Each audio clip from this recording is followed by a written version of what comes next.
ఇటు ఒక నివేదిక ఇచ్చింది, యానిమల్ ఫ్యాట్ లడ్డూలో లేదని. ఎలా చూస్తారు? న్యాయం గెలిచింది, అబద్ధం ఓడింది. సిబిఐ తమ ఛార్జ్షీట్లో స్పష్టంగా పేర్కొంది, ఈ తిరుమల లడ్డు సంబంధించినటువంటి నెయ్యిలో ఎటువంటి యానిమల్ ఫ్యాట్ లేదని స్పష్టం చేసింది. అలాగే ఎన్డీడీబీ కూడా వారి యొక్క రిపోర్ట్లో there is no animal fat అని చెప్పేసి స్పష్టంగా వారి రిపోర్ట్లో తెలియజేయడం జరిగింది.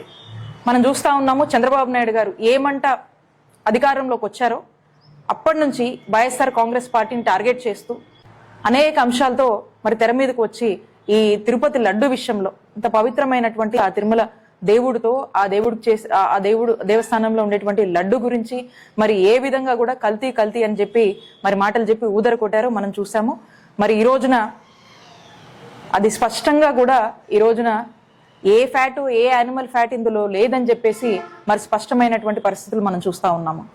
అంటే ఎంతలా చంద్రబాబు నాయుడు గారు తమ రాజకీయాల కోసం దిగజారంటే సాక్షాత్తు ఆ తిరుమల వెంకటేశ్వర స్వామి వారినే వారి రాజకీయాల్లోకి లాగటము, మరి ఇలాంటి విష ప్రచారాలు చేయడము, ఇలాంటి ఒక విష ప్రచారం విష సంస్కృతి మంచిది కాదు. దేవుడితో రాజకీయాలు, దేవుణ్ణి ఇందులోకి లాగి తమ రాజకీయాల కోసం ఉపయోగపెట్టుకోవడం అనేది తప్పు అని చెప్పి తెలియజేస్తా ఉన్నాము. మేము ఎక్కడైనా కూడా మా నాయకుడు జగన్మోహన్ రెడ్డి గారు చాలా ట్రాన్స్పరెంట్గా, చాలా పద్ధతిగా అందరికీ మేలు చేయాలనేటువంటి ఒక గొప్ప ఆలోచనతో, ఆశయంతో చక్కటి పరిపాలన తమ 5 ఏళ్ల పాలనలో అందించారు. ఇలాంటి వాటికి ఎక్కడ కూడా తావు లేదు.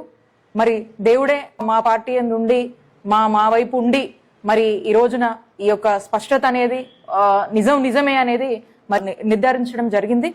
కాబట్టి మేము ఒకటే చెప్తా ఉన్నాము, రాష్ట్ర ప్రజలందరూ కూడా వైఎస్ఆర్ కాంగ్రెస్ పార్టీ తరఫున ఒకటే రిక్వెస్ట్ చేస్తా ఉన్నాము, చంద్రబాబు నాయుడు గారు తన రాజకీయాల కోసం దేవుణ్ణే లాగి మరి రాజకీయాలు చేస్తూ ఈ తిరుపతి లడ్డు విషయంలోనే వారి యొక్క బుద్ధి అనేది స్పష్టంగా రుజువైంది. కాబట్టి ఇలాంటి అసత్య ప్రచారాలు, ఇలాంటి విష ప్రచారాలని దయచేసి ప్రజలు నమ్మొద్దు. మరి ఇలా తిరుపతి లడ్డు విషయంలో, నెయ్యి విషయంలో పదే వచ్చిన దగ్గర నుంచి కూడా అనేక రకాలుగా కల్తీ నెయ్యి అని చెప్పి ఊదరగొట్టినటువంటి ఈ వ్యక్తి, ఎంతో మంది ప్రజల మనోభావాలు దెబ్బతీసినటువంటి చంద్రబాబు నాయుడు గారు మరి ఇప్పుడు ఏమనాలి, ఇప్పుడు ఏం చెప్తారు ప్రజలకి? మేమైతే వైఎస్ఆర్ కాంగ్రెస్ పార్టీ తరఫు నుంచి ఒకటే డిమాండ్ చేస్తున్నాము, ఖచ్చితంగా మీరు ప్రజలందరికీ కూడా క్షమాపణ చెప్పాలి.